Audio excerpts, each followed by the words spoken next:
আচ্ছা, আধুনিক বিজ্ঞান আর হাজারো বছরের পুরনো কোনো ধর্মগ্রন্থের মধ্যে কি কোনো গভীর যোগসূত্র থাকতে পারে? আজ আমরা ঠিক এমনই একটা রহস্যের গভীরে যাব, যা মাকড়সার চালকে ঘিরে তৈরি হয়েছে। চলুন, এই অবাক করা বিষয়টার ভেতরে ঢোকা যাক। জানেন কি, মাকড়সার যে সিল্ক বা রেশম, সেটা একই ওজনে স্টিলের চেয়েও কত গুণ জানেন? 5 গুণ বেশি শক্তিশালী। হ্যাঁ, ঠিকই শুনেছেন। এটা প্রকৃতি তৈরি অন্যতম মজবুত একটা জিনিস। এর শক্তিটা ঠিক কতটা সেটা বোঝানোর জন্য একটা উদাহরণ দিই। বিজ্ঞানীরা বলেন, যদি একটা মাকড়সার সুতোকে কোনোভাবে একটা পেন্সিলের মতো মোটা করা যেত, তাহলে সেটা মাঝ আকাশে একটা উড়ন্ত বোয়িং 747 বিমানকেও থামিয়ে দিতে পারত।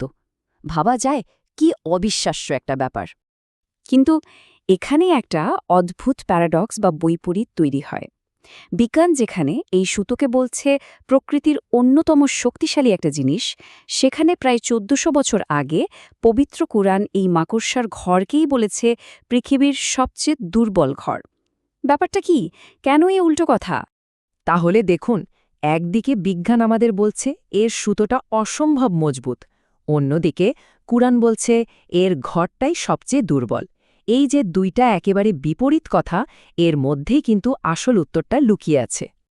আর এই রহস্যের জট খুলতে গেলে আমাদের একটা খুবই সূক্ষ্ম কিন্তু গুরুত্বপূর্ণ পার্থক্য বুঝতে হবে। পার্থক্যটা হল মাকড়সার সুতো আর মাকড়সার ঘরের মধ্যে।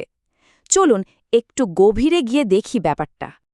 আসলে কোরআনে মাকড়সার জালের সুতোকে দুর্বল বলা হয়নি, বলা হয়েছে তার ঘর, বা আরবিতে যাকে বলে বাইয়াত, সেটা দুর্বল। আর এই বাইয়াত শব্দটার মানে শুধু একটা থাকার জায়গা না, এর মানে হলো একটা পরিবার, একটা সামাজিক ব্যবস্থা। তার মানে কোরআনের মূল ফোকাসটা কিন্তু মাকড়সার জালের যে উপাদান, মানে ওই সিল্কটা, সেটার উপর ছিল না। ফোকাসটা ছিল ওই সিল্ক দিয়ে তৈরি হওয়া ঘর আর তার ভেতরের পারিবারিক সম্পর্কের দুর্বলতার দিকে।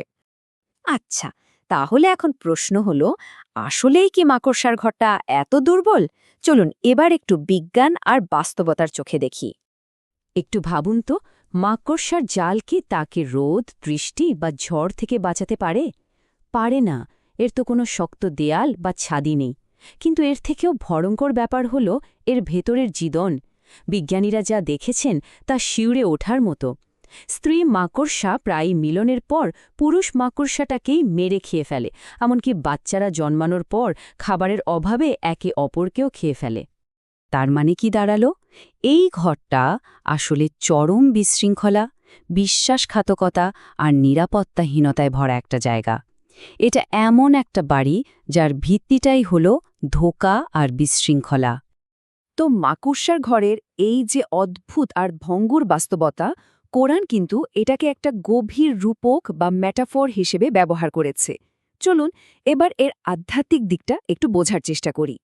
এখানে বলা হচ্ছে, যারা সৃষ্টিকর্তাকে ছাড়া অন্য কাউকে বা অন্য কিছুকে নিজেদের রক্ষাকর্তা ভাবে, তাদের অবস্থাটা ঠিক ওই মাকড়সার মতো। তারা যে আশ্রয় তৈরি করে, সেটা মাকড়সার ঘরের মতোই দুর্বল আর ভঙ্গুর। ব্যাপারটা ঠিক মাকড়সার জালের মতো।